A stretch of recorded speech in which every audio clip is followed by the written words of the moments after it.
Well, as everybody starts coming off the stage, I'm going to invite Charlene Grabowski to come up and give her invited lecture.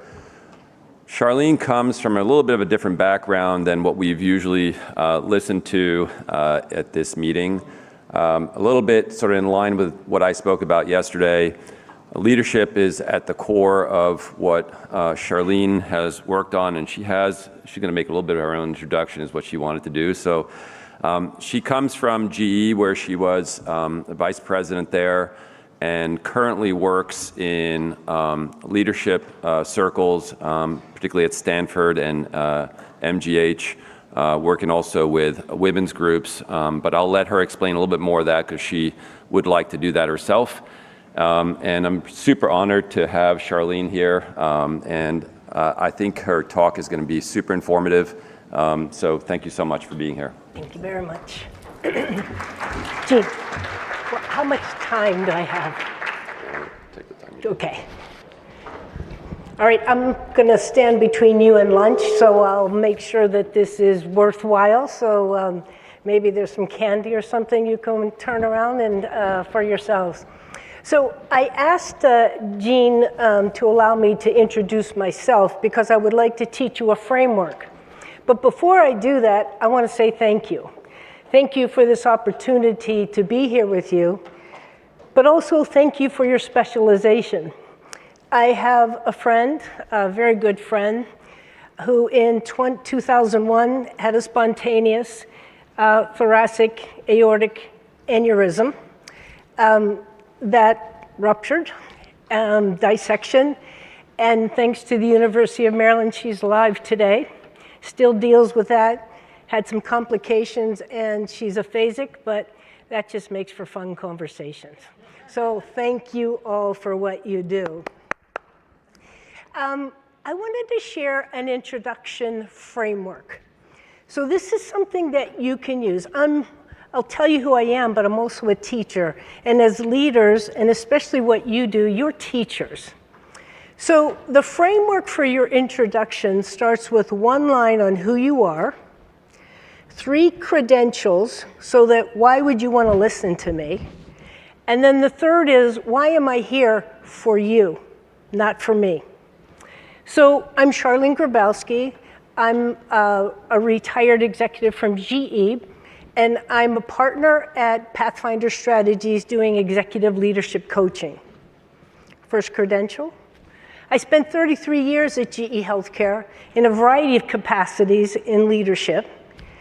And I finished my career as the vice president and general manager of the western part of the United States and Canada, a $1.3 billion business. When I retired, I went into executive coaching. And my largest customers, Mass General and the Brigham and the Harvard Medical School, where I'm part of the Ann Kolbansky Scholar Program, where I help mid-career women make advances in terms of their career. And I have about 170 women under my belt from that program over 5 years. Additionally, I am a business coach at the Stanford Business School with a focus on developing countries in their SEED program. And so 5 years ago, I picked Nigeria because I didn't know that much about Africa. And since that time, I'm on my 5th company in Nigeria. So what about me here today? Why here? I'm here to share my experiences on leadership. I focus on strengths. I don't focus much on developmental areas. You'll take your strengths and bring them forward. I'm additionally here to hear from you. And finally, if there's opportunities to collaborate, love for that to happen. And at the end of the presentation, there's a free something for you, which is a leadership assessment for yourselves. This presentation also is going to be distributed. I shared it with everyone, so there will be some note-taking if you want, but you'll also have the presentation. So I think I drive myself here. So let's get into it. First, a reflection exercise, because leadership is all about self-awareness. So when you think about yourself as a leader, what kind of leader are you? A developer leader, a strategic leader, an excellence leader? What's most important to you in terms of your values? Integrity, competency, transparent communication? What behaviors would people say about you that support your values? She's trustworthy. She's very competent. I want to work with her. She's vulnerable when she doesn't know, and she relies on me. So this is for you to first exercise from a reflection perspective. So these will be the topics that we'll talk about today, sort of a definition of great leader. I think emotional intelligence is the secret sauce. What's your brand? What do people say about you when you're not in the room?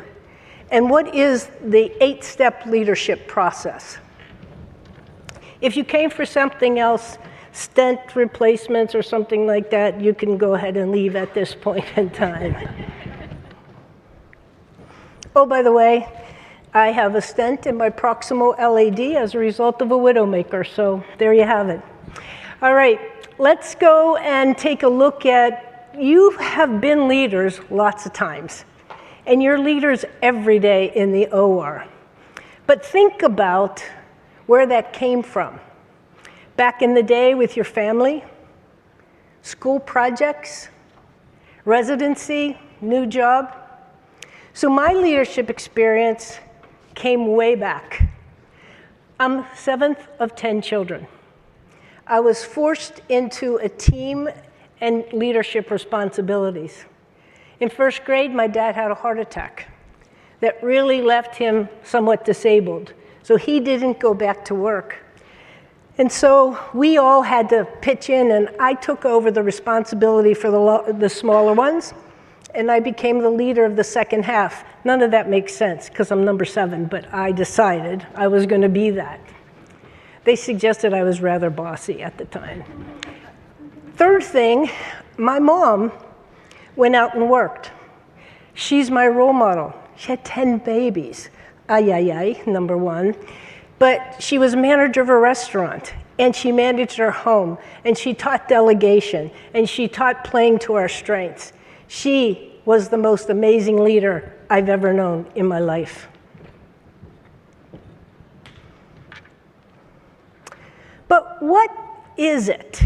And a few of my favorite authors are here, starting with Charlene Grabowski. And it's about getting work done through others and always leveraging the strengths of others. So if you think leadership is about you, get that out of your brains. Get it out.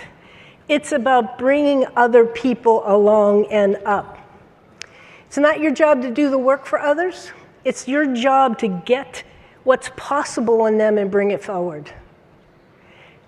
A true leader, anybody who finds the potential in people and has the courage to bring that forward.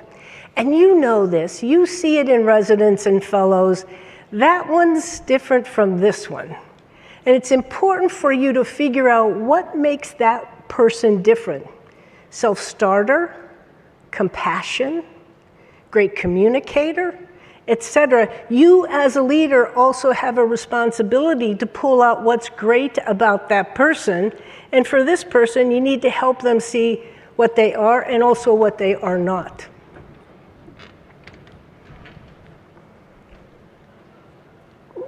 Boop, boop, boop. So this is a very important slide because you are one of these things multiple times during the day, depending upon the situation.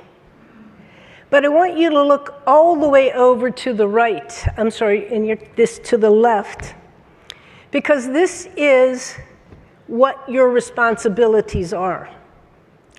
You can see with the contributor, they work. They do the work for you, and you need great people in those roles. The manager tells the contributors what to do. But you'll notice the next thing, controls risk. Not going to take many risks, is going to sort of follow the rules that you put in place. But the leader is the most important one here. They set the vision. They're willing to take the risks. They push the team forward. They build relationships so that the network works. I heard you talking about, should we engage with cardiology? Maybe you should. You coach, inspire, and develop. Everything that you do is creating the culture, and we'll talk about that, and what you do multiplies because you're touching multiple people every day in multiple situations. Here's what it's not.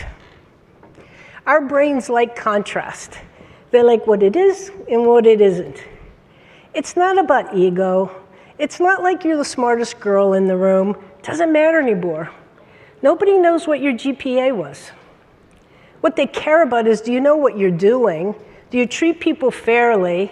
And do you get good results? So the foundation, this is critical, is that self-awareness piece. Do I show up like a jerk in the mornings?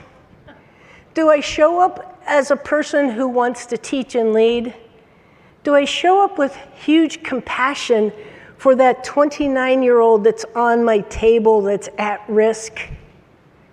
Am I honest with the team about, this is a tough one, guys. It's going to be very hard, and I'm going to need every single one of you to help. And oh, by the way, I am the boss. So if something goes wrong, it's on me. I'm not blaming you. It's on me. And the teamwork and collaboration, and you know you've been in situations where it works. There's just a nod, and you know what to do. There's an eyebrow and a look up where you like hand that instrument. You know when the team works well together, and it starts with trust and these other components. So it's not enough to stay where you are. None of you are those kinds of people. You're always curious and looking for that next opportunity. How do I make it better? How do I go faster? How do I do it with less cost? How do I take time out of it? How do I do it with less people? So you're getting promoted because of that curiosity to learn more and do more. Not because you're a superstar today. You're a superstar today. That doesn't mean you're going to be a superstar tomorrow. This clearly is the secret sauce. And you just take a moment to read that, if you will.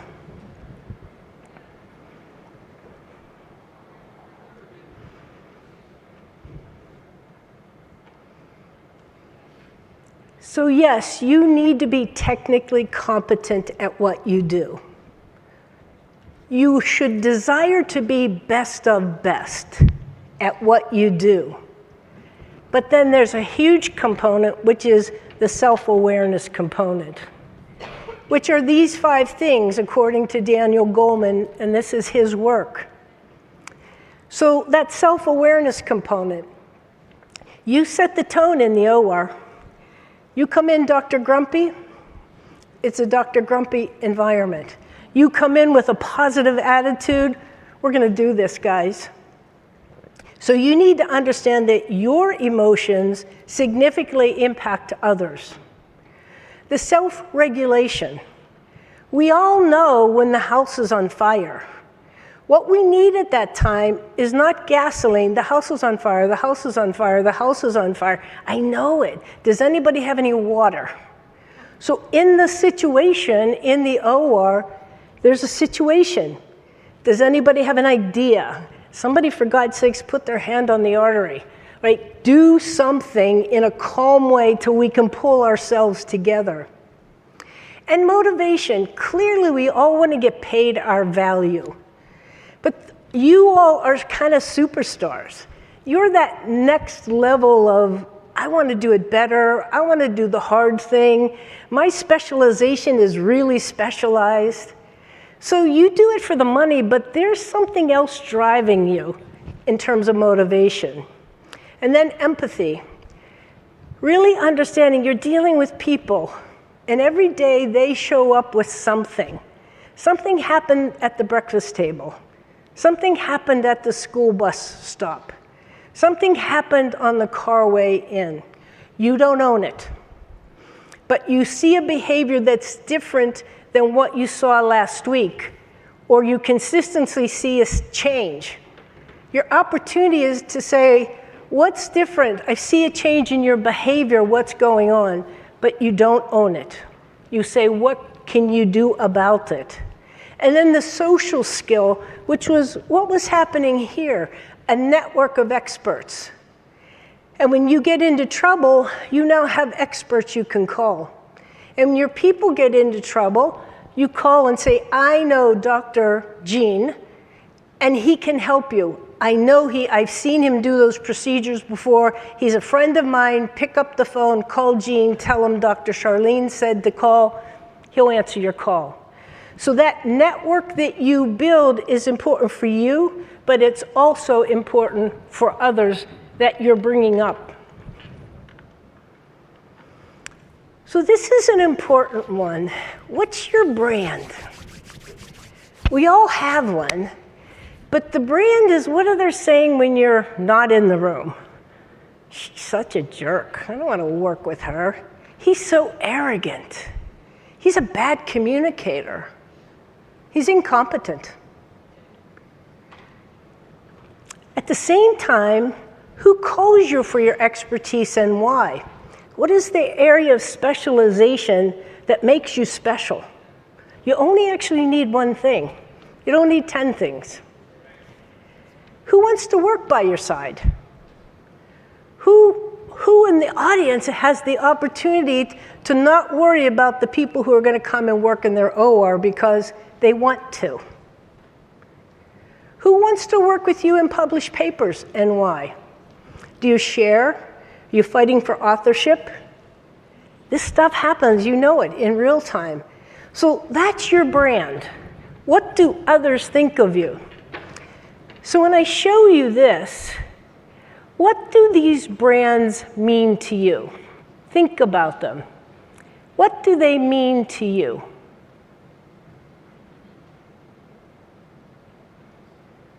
So it formulates some opinion for you, I would assume.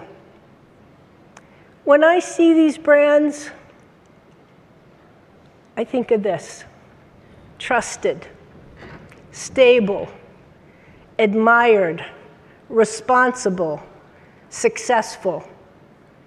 So put your picture there and fill in the box on the right. What do others say about you?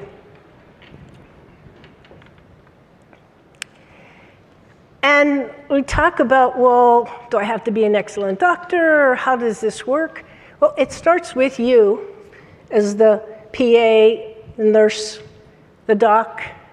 The Beatles started, and then they became a brand. Michael Jordan was excellent and became a brand, and you can see it for yourself. And this is what I mentioned, you really only have to have one area of specialization. But it has to matter, has to make you stand out, and you have to be able to prove it. An example of this is the minivan. The minivan didn't always have 2 doors. Back, I think it was in 1988, I forget the name, I looked it up, but it was a Dodge Caravan came out with 2 doors. And for a while, they owned the market because people, moms, dads with 2 kids, reaching over to put the strap on that one. You're crushing this little baby while you're doing that baby. So the 2 doors came about, and then taxi drivers also. But that's sold that car for almost 9 months because of that unique thing. So think about what it is about you. If you're a nurse in the OR assisting, you're a surgical assistant, you're the PA, what is it about you that Dr. Gene wants you in the OR with him because he trusts you? He knows you're competent, and he knows you have his back. So what is that about you? There's an exercise here for you But you can just ponder this for a moment, maybe make a note for yourself. I say doctor here, but it could be anyone in the audience based on your profession. What do others say about you? What do they say when you're not in the room? And if you don't know, you're not self-aware. And if you want to know, close the door and put your ear on it.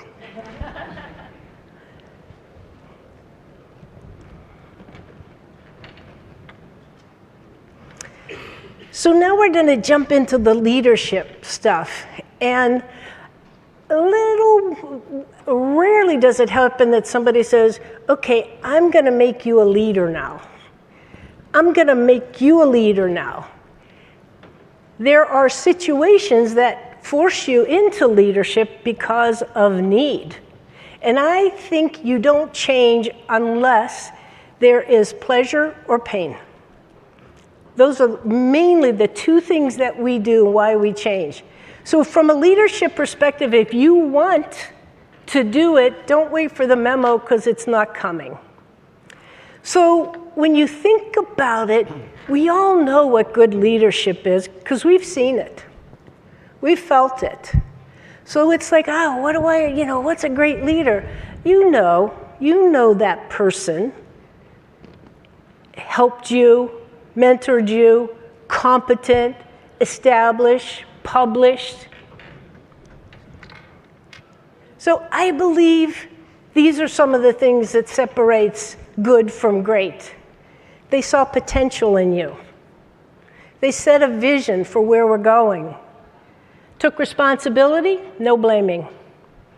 Competent and successful, but they held people accountable, compassionate, and self-confident.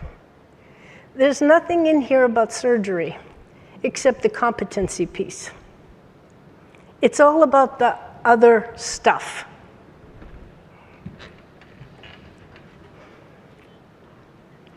But there's also a process of leadership that I believe takes 8 steps.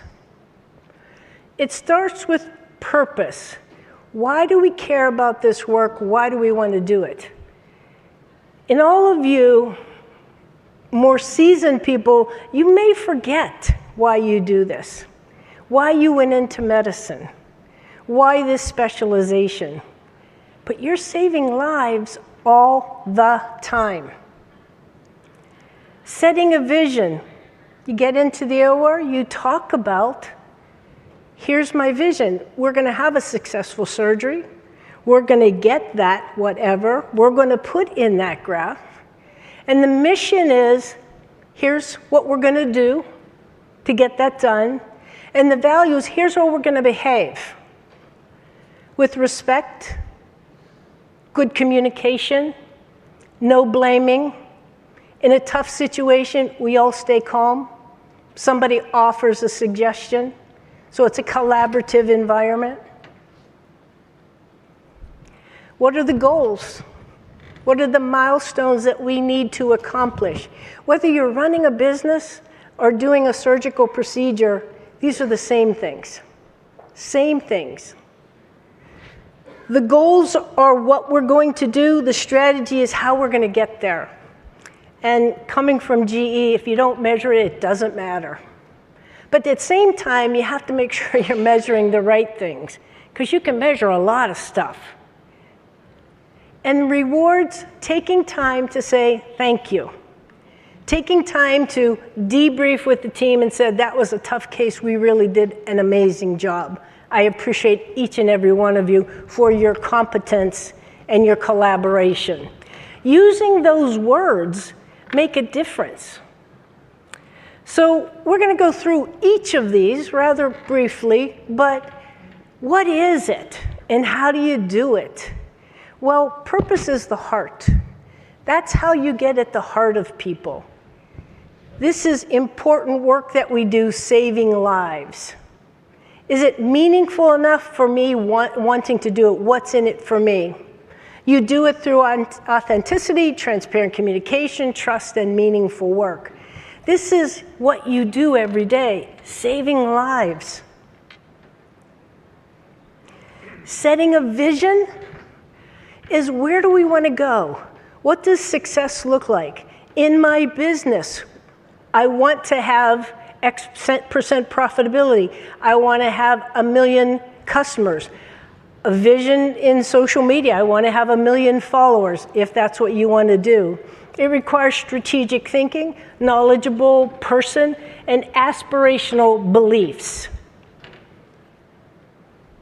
The mission is, how do we get that done? And it's our hands. So heart is purpose, head is vision, and the mission are our hands in terms of how we get it done. And obviously, this requires understanding the work, the capabilities, and then role modeling the behavior you want. What are our values? I don't think we talk about this enough. I hope you do it with your kids. But then in your work environment, this is how we're going to treat each other. We're going to be respectful to each other. We're going to get each other's backs. We're not going to badmouth each other. It's integrity. It's the courage to take risks, because together we can get better. That transparent communication and teamwork.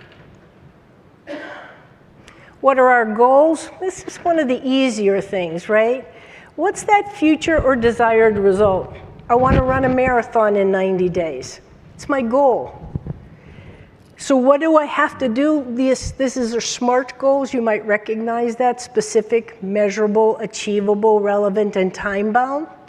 So putting those goals together, then if I want to run a marathon, what's the strategy for me to get there? What do I have to do every day? What do I have to do every week? What do I have to eat? How much do I have to run? So on and so forth. So that's the plan of action. When you come into that procedure, you're doing all of these steps, whether you take the time to understand that you're doing it, and then that strategy is really something that you should be sharing. Folks, this is the approach I'm going to take today. We're going to try something new. So being strategic and big picture, curious and creative, reality-based. I will say curiosity right now is lacking in our kids. They don't have to think hard about how to solve that problem. Some of you in here won't know who this is, but the MacGyvers are gone. He was a guy, they gave him a roll of toilet paper, a candle, and always duct tape, and he sent a rocket to the moon because he was curious. He used critical thinking skills to get us there. Curiosity, allow your residents and your fellows to ask questions and allow them to be curious, because they might be the next one that comes up with the most brilliant idea to help you solve your problems. Metrics. Again, I heard it also, measuring outcomes, understanding what's important, how much time, how many people. So in order to be that kind of person, you have to have some analytic thinking. And if that's not in your parlay, then you hire somebody that has that kind of expertise. That's the other thing. If you don't have these things, the first is know what you have. When you understand what you don't have, my case, my age, I outsource it. I'm not learning it for the most part. I outsource it and I pay for it these days. Measure the right things. Have flexibility and adaptability, because what you were measuring might have been the wrong thing. So celebrating success, even thank you. There's recognition, which is that was a great job. Something was accomplished. That's recognition. Showing up and being positive, that's appreciation. That's thank you. Those are two different things. So saying thank you, but then going the next step and saying, I really appreciated your thinking while we were doing that procedure to try something different. I really appreciate that. Teamwork, knowing people as individuals, authenticity. I can't emphasize that enough. And then making sure that milestones along the way, especially you have a long procedure, you have a long study that you're doing, putting little milestones in place.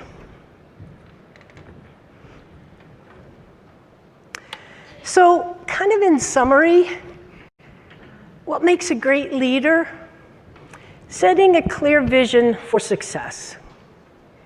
Leveraging your emotional intelligence to treat people with respect and allow them to bring the best of the best. Leveraging the strengths of your people and seeing potential in them and telling them what it is, because it might be blind spots to them. Having a growth mindset and curiosity about what the next possibility. And then making sure that you take time to recognize and reward.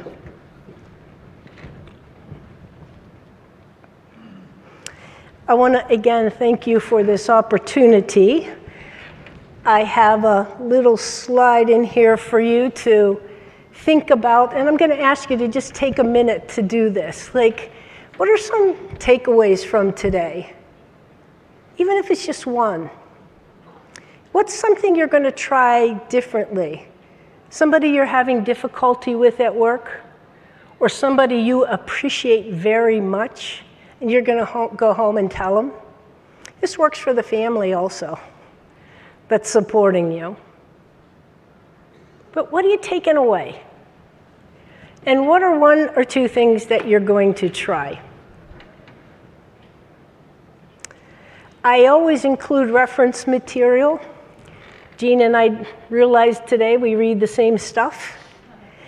That second book is called Quiet. It's a very good book for quiet people and for non-quiet people. So quiet people, you as a leader have to draw it out of them. Non-quiet people like me, I have to give space and time for those people to make sure that they're able to bring their best. So whether you are a quiet person or a not quiet person, this is a great book for you to read.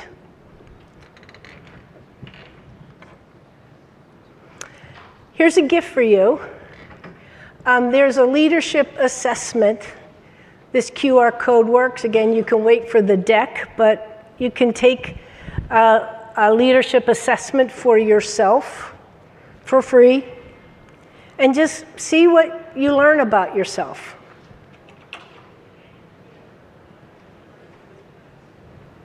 Give everybody a moment to do that.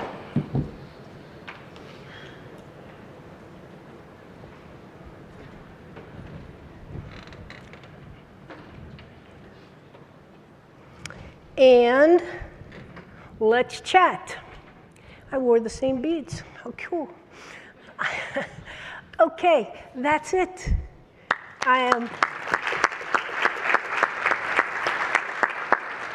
I'm open both to your thoughts as well as your questions, and then let you get off to lunch. Any questions?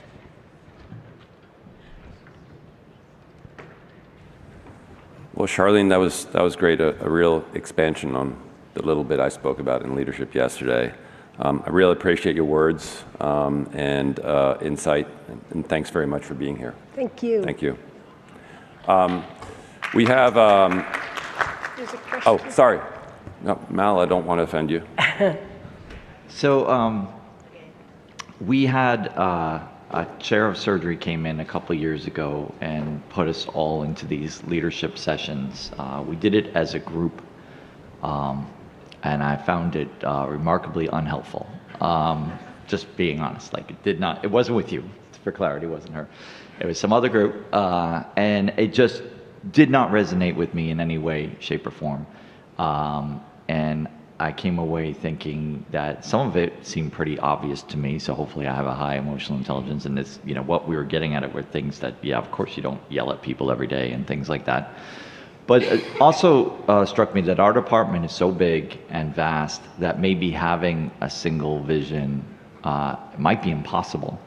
And that maybe this should be handled at a lower level for each division within an overall group. So I guess I'm asking, am I crazy? Or is it possible that an organization can just become too big to have a coherent vision where all of its, sub-leaders can follow that same mission? Yep. I think both are possible. However, I would encourage you, don't wait for the memo. So create your own space. If you're the leader of that space, there's going to be something hierarchical, but you say, this is how we behave. Because you want in the hospital people to say, I want to go work for you. I want to go be a part of that department. You want them to choose you because of the work you do, the space you create, and the environment. And it's more than just being nice to people. It's about, are you developing people? Are you taking people to the next level? Are you engaging them? Your environment can create the space for bigger environment. Good organizations, they do. At General Electric, it was a lot of work. We hire people based on a certain competency. We train to those competencies. I know you referenced Navy SEALs. They hire people with competencies and an aptitude for being a Navy SEAL, and then they feed it, feed it, feed it. So I say, first of all, don't wait for the memo. It sounds like you're already insightful and self-aware enough to say, I'm going to make this for my department. Do it. And be the envy of others. Does that answer your question? Well, again, thank you very much. You're welcome. Appreciate it. All Yeah, right. yeah, thank You bet. So we are breaking to the luncheon symposia. We have 3 excellent ones today. We have Penumbra and Medtronic on level 3. That's 1 level down. And Gore is right here on level 4. Thank you.